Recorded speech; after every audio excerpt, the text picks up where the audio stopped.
I'm a 40-year-old individual. I have a positive and passionate vision for Swift Current. I love the people, potential, and its positive family appeal. Time and again, I have witnessed your generosity, your loyalty, and your commitment to community.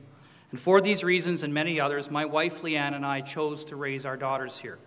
For us, it just made sense. It's also made sense because I believe Swift Current has evolved beyond the old boys club, you have to matter to live here attitude, or live here to matter attitude. And one of the greatest assets that Swift Current has to offer is its willingness to invite and embrace a diversity of ideas and cultures. I am proud to live in a community where anyone who moves to Swift Current with a desire to be part of the community and make a difference is welcomed. Having said this, I'm aware you may not recognize my name, but I'm confident you'll recognize my values. And I'm asking that you not be swayed by the politics of personality over the power of principles.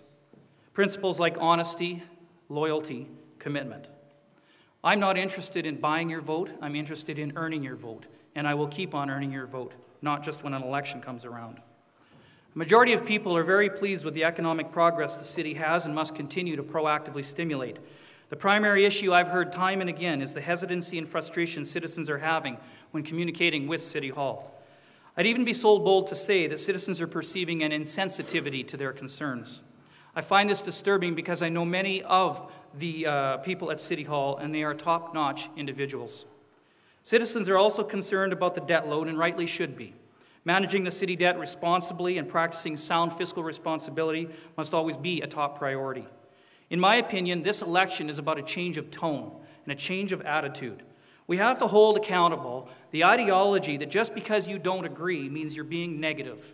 It means that people actually care, and I believe your voice matters. For me, this has been my guiding principle for the last 3 years.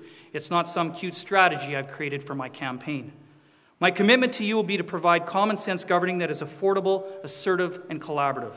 The suggestion that questioning your elected leaders is negative fear-mongering, or that looking seriously at the city budget for savings will mean growth and development will screech to a grinding halt, is just more of the top-down rhetoric we've heard before.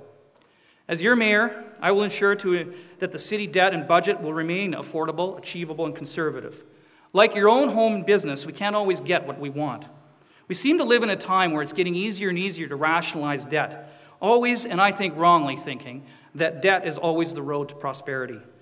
I am not interested in status quo. I am enthusiastically supportive of a pro-growth agenda. I'm not against spending. I'm just against spending frivolously.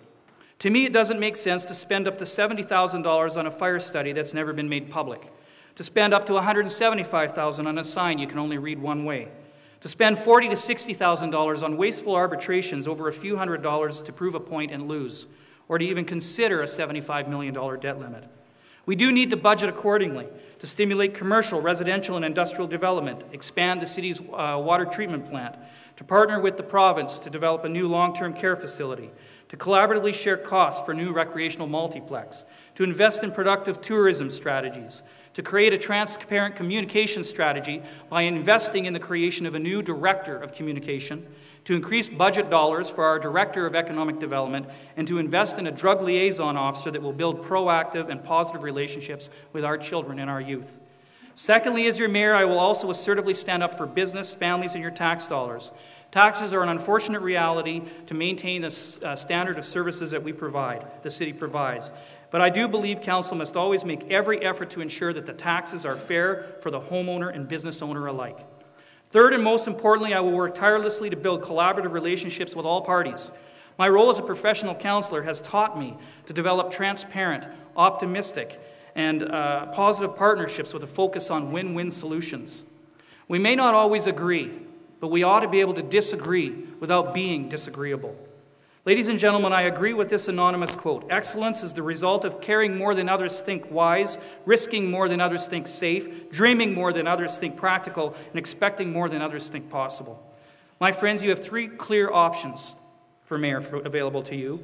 By electing me, you are selecting a candidate who's in favor of a pro-growth agenda, cautious about debt, and willing to work with everyone without bias or ego.